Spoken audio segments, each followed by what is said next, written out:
చూస్తున్నాం. Nellore municipal corporation రాజకీయం రసవత్రంగా మారింది. మేయర్ స్రవంతి రాజీనామాను జిల్లా కలెక్టర్ ఆమోదించారు. దీంతో ఈ నెల 18న జరగాల్సిన అత్యవసర సమావేశానికి ప్రాధాన్యత లేకుండా పోయింది. తాత్కాలికంగా ఇన్ఛార్జి మేయర్గా రూప్ కుమార్ యాదవ్కు బాధ్యతలు అప్పగించారు. రాష్ట్ర ఎన్నికల సంఘం నోటిఫికేషన్ ఇచ్చిన తర్వాతే కొత్త మేయర్ ఎన్నిక జరుగుతుంది. ఈ నేపథ్యంలో తదుపరి మేయర్ అభ్యర్థిని ఖరారు చేయడంలో టీడీపీ నాయకులు మంత్రి నారాయణ, ఎమ్మెల్యే కోటంరెడ్డి తలామునకలై ఉన్నారు.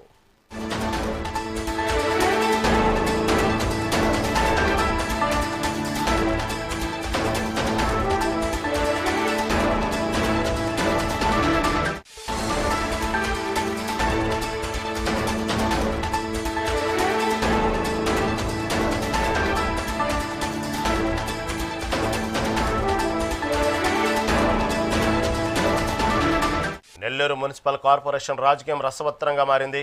మేయర్ స్రవంతి రాజీనామాను జిల్లా కలెక్టర్ ఆమోదించారు. దీంతో ఈ నెల 18న జరగాల్సిన అత్యవసర సమావేశానికి ప్రాధాన్యత లేకుండా పోయింది. తాత్కాలికంగా ఇన్ఛార్జి మేయర్గా రూప్ కుమార్ యాదవ్ బాధ్యతలు అప్పగించారు. రాష్ట్ర ఎన్నికల సంఘం నోటిఫికేషన్ ఇచ్చిన తర్వాతే కొత్త మేయర్ ఎన్నిక జరుగుతుంది. దీని గురించి మరింత సమాచారం మా ప్రతినిధి శ్రీనివాసరెడ్డి అందిస్తారు.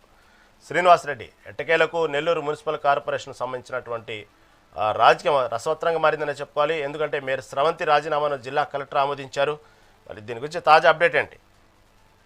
నెల్లూరు జిల్లాలో మేయర్ రాజీనామా అనుకున్నట్టే కొనసాగిందని చెప్పుకోవచ్చు. మేయర్ ముందుగానే 18వ తేదీ కౌన్సిల్ సమావేశం కలెక్టర్ ఏర్పాటు చేశారు. దానికి ముందే మేయర్ రాజీనామా చేస్తుందని చెప్పి ఒక ప్రచారం జరిగింది. దానికి తగ్గట్టే రాజీనామా చేయడం జరిగింది. ఆ వెంటనే నిన్న ఆదివారము కలెక్టర్ని కలవడానికి ప్రయత్నించగా ఆయన అందుబాటులో లేరు. దీంతో వాట్సాప్ ద్వారా జిల్లా కలెక్టర్ కు ఈ యొక్క రాజీనామా లేఖను పంపారు. అదేవిధంగా తన మనిషిగా ఇంకొక మనిషిని ఇటు కలెక్టర్ సీసీ గారికి కూడా బై హ్యాండ్ అందించారు. అయితే ఏదేమైనా కానీ ముందుగానే చెప్పినట్టు రూప్ కుమార్ యాదవ్ ను మేయర్ చేయడానికి అంటే ఇన్ఛార్జి మేయర్ చేయడానికి ఈ యొక్క ప్లాన్ జరిగినట్లు ఇటు రాజీనామా చేసిన మేయర్ కావచ్చు, ఆమె భర్త కావచ్చు పదే ఆరోపిస్తారు. దానికి తగ్గట్టే ఇటు తాత్కాలిక ఇన్ఛార్జి మేయర్ గా రూప్ కుమార్ యాదవ్ ను కూడా కలెక్టర్ గారు ప్రకటించారు. అంటే ఇదంతా ఇటు మేయర్ దంపతులు చెప్పిన ప్రకారం అంత ఒక ప్లాన్ గా జరిగిందని చెప్పి ఇటు మేయర్ పదే ఆరోపిస్తున్నారు. ఏదేమైనా కానీ నెల్లూరు జిల్లా చరిత్రలో తొలిసారిగా జగన్మోహన్ రెడ్డి ఒక గిరిజన మహిళకు, యానాది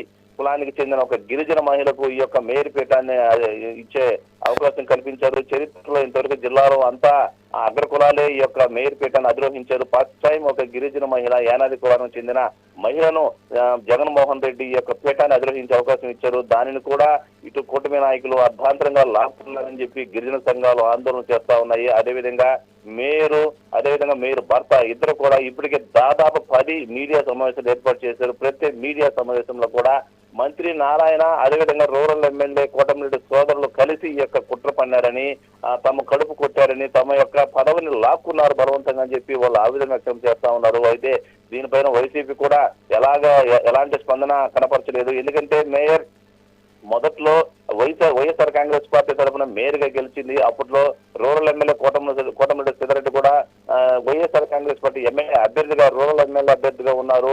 ఆ తర్వాత జరిగిన పరిణామాల నేపథ్యంలో ఎమ్మెల్యే 16 నెలలు ఇంకా ఎలక్షన్ 16 నెలలు వైఎస్ఆర్ కాంగ్రెస్ పార్టీ అధికారంలో ఉండగానే ఇటు టీడీపీ బూటికి చేరారు. మేయర్ కూడా వెంటనే ఇటు శ్రీధర్ రెడ్డి అమ్మితే మేయర్ కూడా టీడీపీలో చేరిపోయింది. అయితే వైసీపీ ముఖ్య పెద్దలు అప్పట్లో ఉండే ఆదాల ప్రభాకర్ రెడ్డి కావచ్చు, మరికొద్ది మంది ముఖ్య పెద్దలు కూడా ఇటు మేయర్ తో మాట్లాడటంతో 16 నెలల ఆ అధికారాన్ని ఎందుకు పోగొట్టుకోవాలనే ఉద్దేశంతో బహుశా మళ్ళీ రీబ్యాక్ వచ్చారు.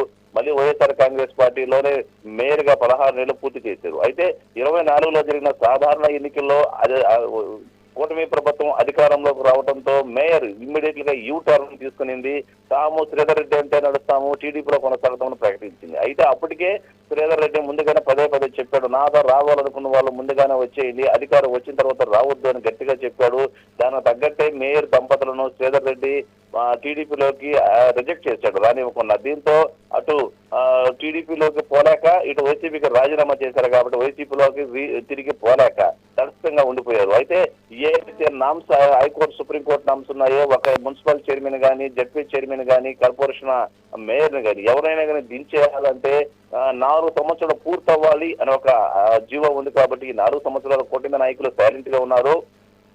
ఎప్పుడైతే 4 సంవత్సరాలు పూర్తయిందో ఇమ్మీడియట్లీగా తెల్లారే ఇటు జిల్లా కలెక్టర్ని కలిసి ఇటు మేయర్ దంపతులు అవినీతికి పాల్పడుతున్నారని, మేయర్ బిల్లుల విషయంలో కావచ్చు, అదేవిధంగా ఏదైనా చిన్న చిన్న పోస్టులకు సంబంధించిన ఆ విషయంలో కూడా మేయర్ భారీ స్థాయిలో లంచాలు తీసుకుంటుంది, ఈ మేయర్ ఇబ్బందులు పడుతున్నామని చెప్పి తెల్లారి 4 సంవత్సరాలు పూర్తయిన తెల్లారి జిల్లా కలెక్టర్ కి అవిశ్వాస తీర్మానంపై ఒక లెటర్ ఇచ్చారు. దీంతో కలెక్టర్ కూడా ఈ నెల 18వ తేదీ అవిశ్వాస తీర్మానం అంటే కౌన్సిల్ సమావేశం ఏర్పాటు చేస్తాము, దాంట్లో అవిశ్వాస తీర్మానం గురించి డిస్కషన్ చేస్తామని చెప్పి ఒక ప్రకటన విడుదల చేశారు. అయితే వైఎస్ఆర్ కాంగ్రెస్ పార్టీ తరఫున 12 మంది కార్పొరేటర్లు స్టాండ్ గా ఉండగా 42 మంది కార్పొరేటర్లు ఏకంగా అటు కూటమి ప్రభుత్వంలో జంప్ చేశారు. అయితే ఇక ఈ 12 మంది కార్పొరేటర్లో కూడా కొద్దిమంది ఇటీవల కాలంలో ఒకరిద్దరు కూడా ఇటు కూటమి ప్రభుత్వానికి జారిపోయారు. అయితే ముఖ్యంగా చెప్పుకోవాల్సిన విషయం ఏంటంటే సైలెంట్ గా ఉన్న ఈ మేయర్ అవిశ్వాస తీర్మానాన్ని మాజీ మంత్రి అనిల్ కుమార్ యాదవ్ వచ్చి రద్దు చేశారని చెప్పుకోవచ్చు. అనిల్ కుమార్ యాదవ్ మాజీ మంత్రిగా నెల్లూరులో ఉంటూ నెల్లూరులో 2 సార్లు సిటీ ఎమ్మెల్యేకి గెలిచి మంత్రిగా గెలిచారు. ఆ తర్వాత అనిల్ కుమార్ యాదవ్ నెల్లూరులో ఉండే వైఎస్ఆర్ కాంగ్రెస్ పార్టీ పెద్దారెడ్లతో తరచూ యువతస్పద వ్యాఖ్యలు చేయటం, వాళ్ళ మీద పొగలు కొట్టడం, వాళ్ళ మీద మీసాలు తిప్పడంతో వాళ్ళు ఇతని యొక్క మాట తీరు నచ్చక ఇటు అధిష్టానం అని కూడా ఫిర్యాదు చేశారు. దాంతో జగన్మోహన్ రెడ్డి కూడా నెల్లూరు జిల్లాలో 24 ఎన్నికల్లో ఏ ఒక్క సీటు అనిల్ కేటాయించకుండా పక్క జిల్లాలో ఎంపీ సీటు కేటాయించారు. అప్పటి నుంచి కూడా అనిల్ కుమార్ యాదవ్ నెల్లూరులో లేకుండా మద్రాసులో సొంత ఇల్లు ఏర్పాటు చేసుకుని ఫ్యామిలీతో అక్కడ ఉంటూ నెల్లూరుకి చూపులా వస్తూ పోతున్నాడు. అయితే ఇటీవల కాలంలో అంటే ఒక వారం క్రితము నెల్లూరు జిల్లాలోని సిటీకి సంబంధించిన 4 కార్పొరేటర్లను, రూరల్ సంబంధించిన 1 కార్పొరేటర్ను ఇటు జగన్మోహన్ రెడ్డి సమక్షంలో తిరిగి సొంత గూటికి చేర్చే ప్రయత్నం చేశారు. అయితే ఇక్కడ ముఖ్యమైన విషయం ఏంటంటే జిల్లా అధ్యక్షుడు కాకాని గోవర్ధనుడు కావచ్చు, rural incharge, town incharge Parvathareddy Chandrasekhar Reddy కావచ్చు, ఆయన విజయ్ కుమార్ కావచ్చు, వీళ్ళు ముగ్గురికి కూడా కనీస సమాచారం లేకుండా అనిల్ కుమార్ యాదవ్ తన ఇష్టానుసారంగా ఈ కార్పొరేటర్లు వైసీపీ గుడ్డికి చేర్చడంతో ఇటు వైసీపీ ముఖ్య నాయకులు కూడా అగ్గి మీద రగిలిపోతున్నారని చెప్పుకోవచ్చు. దీంతో ఇటు 5 మంది వైసీపీలకు చేరిన వెంటనే కూటమి ప్రభుత్వం తేరుకొని సీరియస్ గా తీసుకునింది. దీంతో ఎవరైతే 5 మంది వైసీపీ గూటికి వెళ్ళారో వాళ్ళు తిరిగి మళ్ళీ టీడీపీ గూటికి వచ్చారని చెప్పుకోవచ్చు. మిగిలిన 12 మందిలో కూడా దాదాపు ఇప్పటికే 3-4 వైసీపీ గూటికి టీడీపీ గూటికి వెళ్ళిపోయారు. మిగిలిన ఒకరిద్దరు కూడా ఈ రోజు రేపా కూటమి గూటికి చేరిపోయే అవకాశాలు కనిపిస్తా ఉన్నాయి. మొత్తానికి గట్టిగా చూసుకుంటే 12 మంది ఉన్న వైసీపీ కార్పొరేటర్ల సంఖ్య కేవలం 1 లేదా 2 మాత్రమే మిగిలే అవకాశాలు ఉన్నాయి. మొత్తం క్లీన్ చిప్ చేసే దిశగా ఇటు కూటమి ప్రభుత్వం అడుగులేస్తుందని చెప్పుకోవచ్చు. 18వ తేదీ అవిశ్వాస తీర్మానం లేదు ఇంకా, ఎందుకంటే మేయర్ రాజీనామా చేసింది కాబట్టి అవిశ్వాస తీర్మానం లేకుండా లేదని చెప్పి కూడా కలెక్టర్ గారు ప్రకటించారు.